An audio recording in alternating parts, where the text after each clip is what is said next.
Donc le désir de Dieu, c'est de faire que sa volonté s'accomplisse sur la terre. Maintenant, comment sa volonté s'accomplit sur la terre? Il y a par exemple, à l'effet des nations des disciples. Il y a ce que vous avez entendu de moi, dites-le. Il y a, vous n'aurez pas fini de parcourir Jérusalem que le Fils de l'homme soit venu. Cette bonne nouvelle du royaume sera prêchée à toutes les nations pour servir les témoignages et alors viendra la fin. Donc il y aura des gens qui seront en train de travailler jusqu'à ce que sa volonté s'accomplisse. Donc il faut la collaboration de l'homme. Je crois qu'il faut allumer là. Alors, je ne sais pas si vous voulez qu'on continue ou bien vous voulez soit...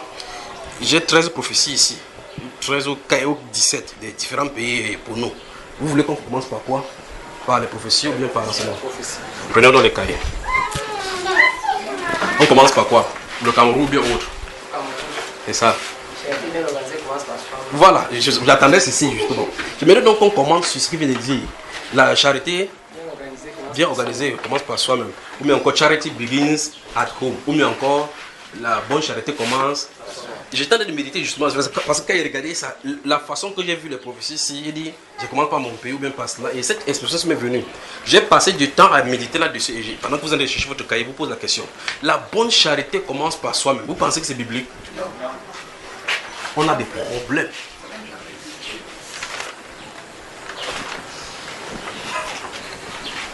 Vous voyez que quelque chose peut être vrai, sonner bien, mais être faux, pas vrai? C'est comme quand il faisait mathématiques, il enseignait aux enfants, à l'université ou bien en terminale là-bas. Il dit que faites votre main comme ça, faites votre doigt, il fait comme ça, 1. Il dit faites l'autre 2 ici, il dit ça fait quoi? Il dit 1 égale à 2. Il dit 1 ici, 2 ici. Il dit répétez, c'est 2, c'est égal. Il dit non, répétez montrer au tableau que 1 égale à 2. Avec les formules mathématiques. Mais dans la démonstration, il y a erreur. C'est cohérent, mais avec erreur. C'est-à-dire que même l'erreur est cohérente. Au point où si tu n'es pas sûr, tu ne peux pas savoir où il y a erreur. Parce qu'en réalité, quand tu vois dans la pratique, 1 n'est pas égal à 2. Mais voici quelqu'un qui te montre que 1 égale 2. J'ai fait ça 2, 3, 4 fois, même pour mathématicien. Je fais reste tranquille. Et puis je l'observe. Il dit que tu vas me rendre fou. Il dit que non, regarde sur mon tableau. Qu'est-ce qui est faux? Même pas voir là où il y a la faute. Vous voyez cela, n'est-ce pas? Donc, tant que vous n'avez pas vu là où il y a faute, vous allez croire que c'est vrai. Mais il se tourne vers moi, il dit que normalement 1 n'est pas égal à 2. Il dit que la formule dit que 1 égale 2. Voilà ça au tableau. Il quitte encore son doigt pour voir vraiment celui qui est fou. Ouais, mais 1 n'est pas égal à 2.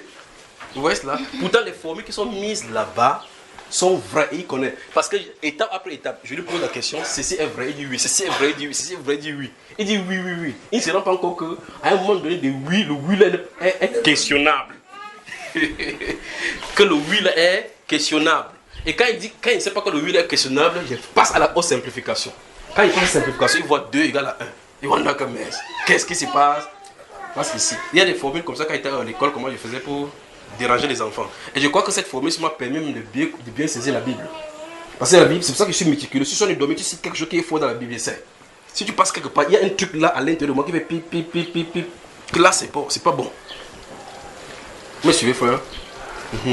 Alors, vous avez ouvert le. Alors, la bonne charité commence par soi-même. Vous voyez comment les mots même sont bibliques.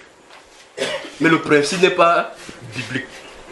Alors, ce qu'on devrait plutôt dire, je crois, pendant que j'étais en train de méditer, je crois que c'est plutôt ce que le Seigneur voudrait dire, enfin, ce que le Seigneur disait, qu'on a dû interpréter comme ça dans le bon sens. Mais c'est parce que, ouvrez le livre de Matthieu, chapitre 7, verset 5. On lit ce qui est écrit là-bas. Vous allez voir qu'en réalité, la formule que le Seigneur est en train de dire là-bas semble dire ce que ceci est en train de dire. Mais maintenant et désormais, cette formule de la bonne charité commence par soi, mais on va la changer maintenant en mettant la vraie chose qui doit être dite. D'accord? Donc même si ça va sauter votre bout, c'est pas ça. Donc Matthieu chapitre 7. On dit cela et ça semble être bien. Vous allez remarquer que la vraie charité, c'est lorsqu'on donne sa vie pour les autres. C'est la vraie là-bas. Tu y es mon cher, dans Matthieu chapitre 7, lis-nous le verset 5 seulement. À haute voix. Hypocrite. Voilà. Ôte premièrement la poudre de ton œil. Et alors tu verras comment ôter la paille de l'œil de ton frère. Donc là où ça doit commencer par toi, c'est le jugement. Tu vois cela, n'est-ce pas? Point quelqu'un maintenant, point quelqu'un. Dis, ce n'est pas la bonne charité la bonne charité commence par soi-même. Dis, ce n'est pas la bonne charité qui commence par soi-même. C'est le jugement. Donc désormais, Ne dis plus. La bonne charité commence par soi-même. Mais le bon jugement commence par soi-même. Parce que d'après le principe qui est écrit dans Saint Matthieu chapitre 7, Jésus dit qu'avant d'ouvrir ta soupape pour parler contre quelqu'un, vérifie d'abord ta part. Vous voyez que c'est le principe de cette bonne charité-là qui est en train d'être dit ici. C'est-à-dire que avant de juger les autres, il dit hypocrite. Comment peux-tu dire laisse-moi ôter la paille dans tes yeux alors que toi-même tu as la poutre dans les tiens? Il dit hypocrite, ça c'est une hypocrisie. Alors tu ne dois pas faire cela. Qu'est-ce qu'il faut faire? Enlève d'abord la poutre qui est dans ton œil, alors tu verras la paille qui est dans l'œil de ton frère. C'est-à-dire que ça veut dire que si tu veux te passer en jugement, tu vas voir que toi tu as commis plus grave que les autres. Vous suivez, n'est-ce pas? Donc, désormais, gardez-vous à l'esprit que le bon jugement commence par soi-même. Le bon jugement commence par soi-même. Ceci va nous éviter beaucoup de choses. C'est-à-dire, quand il ouvre ma soupape comme ça, ah, tu as vu le frère, ah, tu entends? Le bon jugement commence par soi. Tu vas dire tes choses, maman, la seule, là. Le bon jugement commence par soi-même. Ça veut dire qu'avant de parler cela, vérifie toi-même. Amen. Que le Seigneur vous bénisse. Je crois que même si on finit là maintenant, on est rentré avec quelque chose, non? Donc le bon jugement commence par soi-même. C'est pour ça que Paul, mon grand frère, avait dit que jugez en vous-même, afin que ne soyez point jugés. Parce que tu te passes au crible vrai, comme David le faisait au creuset. C'est que toi, tu vois que quand tu vas te présenter, ça serait bon. Dès que vous êtes prêts, vous me dites, je pars. Donc il y en a plusieurs là-bas, mais je vais prendre une 13 ou 14 comme ça là. Vous avez dit qu'on commence par... La bonne charité commence par où, frère?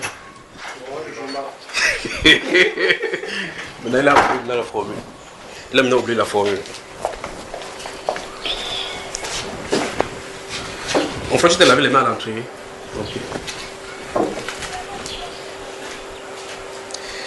Qu'est-ce qu'on va faire? Vous avez dit qu'on commence par quoi? Le Cameroun. Prophétie du Cameroun. Ok. Si c'est les prophéties du Cameroun, je suis obligé de dire autrement. Et autrement, d'accord?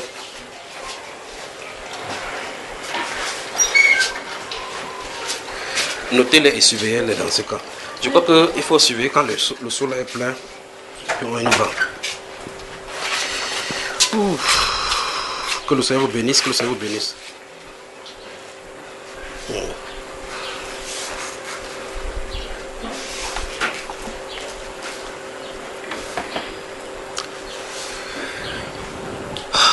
Numéro 1.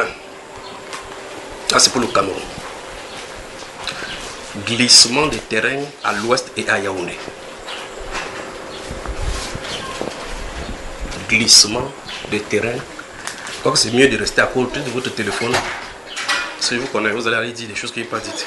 Il faut que ce soit enregistré. Gardez-vous à l'esprit que lorsque c'est enregistré et que vous entendez cette voix parler, c'est posté sur Bamba comme actuellement. À cet instant-là, ça veut dire que c'est ce que j'ai dit. N'allez pas dire quelque chose. Si vous entendez quelque chose dans un enseignement, c'est pour ça qu'il y a une femme, une soeur, je crois que c'est en Belgique, la soeur Reine, qui écoute les enseignements de façon méticuleuse. Vous voyez, je me connecte pour travailler avec eux. Il dit, frère, tu as dit dans un endroit le Saint-Esprit qu'on ne reçoit pas le Saint-Esprit sans qu'il y ait des présents de l'apôtre. Oui. Que partout on a reçu, il y a ça, oui. Il dit dans telle chose, telle minute. Quand il dit comme ça, vous voyez, mon corps fait aller comme ça, ouais, je suis content. C'est même pas la question, même si on me bombarde avec n'importe quelle question, j'ai confiance à celui qui est là-dedans. Vous voyez? Mais c'est la façon dont elle écoute. Donc ça veut dire qu'il dit, elle fait référence. Scientifiquement, c'est ça. Quand tu dis quelque chose, tu cites quelqu'un, tu fais la référence. Pour que quelqu'un d'autre qui a des volants suivre la personne, puisse y aller et voir que tu as dit qu'il est dans tel enseignement, 52e minute, tu peux cliquer là-bas, tu entends ce qu'il a dit. Vous voyez cela, non? On ne peut pas dire que, tu es dans tel enseignement, telle chose, et tu es dans tel enseignement, telle chose. Il dit non, puisque ma voix est là-bas. Vous voyez cela, n'est-ce pas? La voix est là-bas.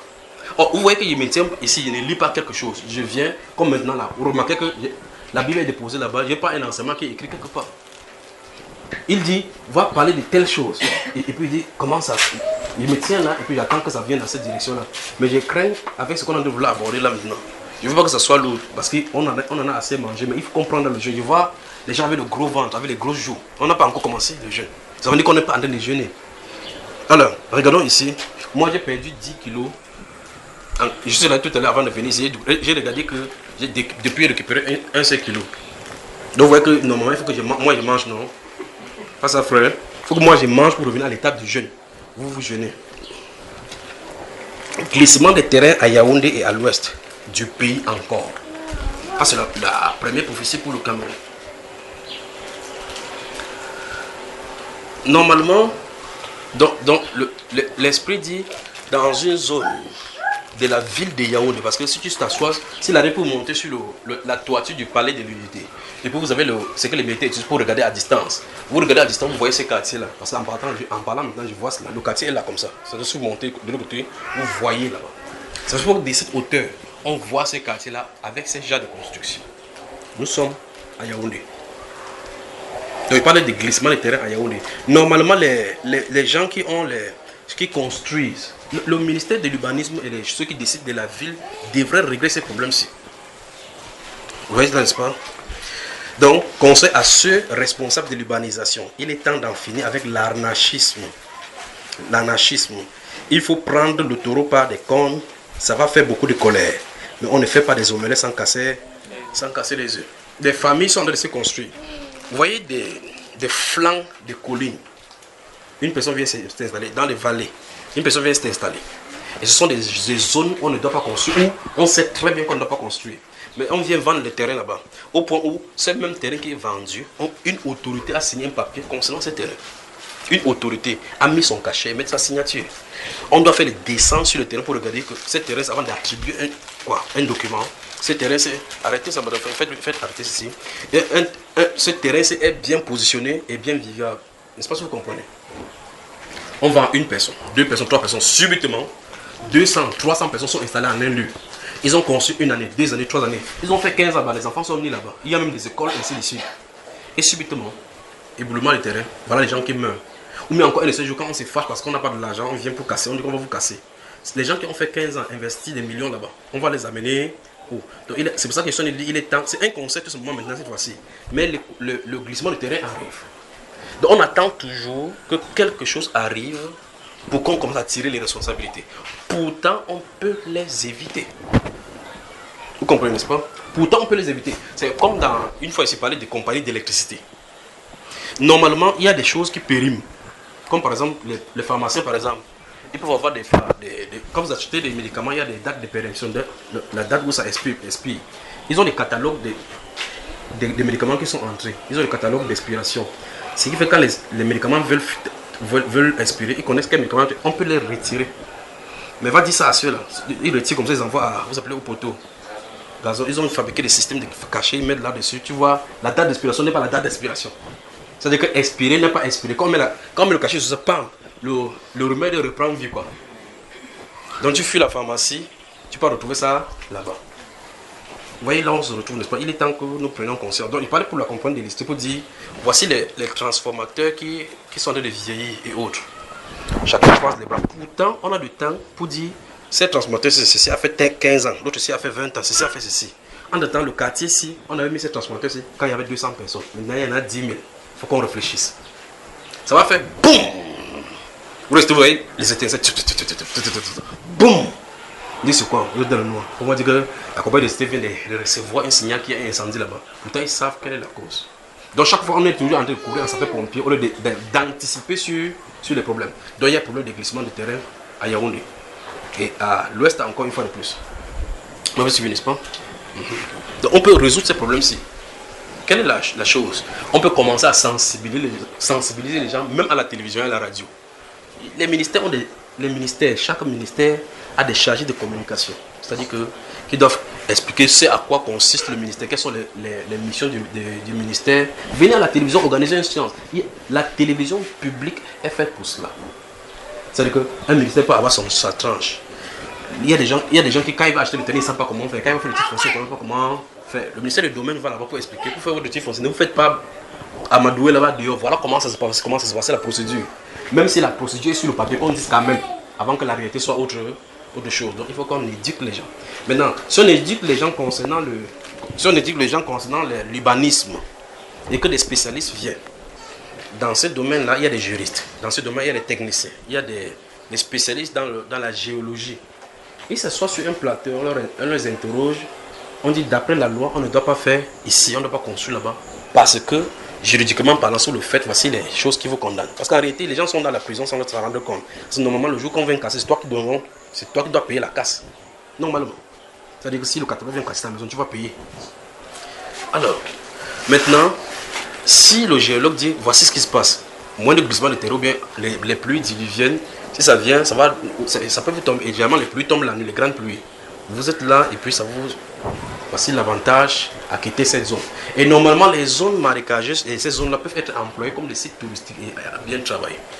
Mais il faut qu'on entreprenne, on ne sait pas entreprendre. Ok, voilà pour ce qui est du premier. On y va? Vous avez moi? Vous fâchez comme ça, on ne peut pas encore dire des choses ici.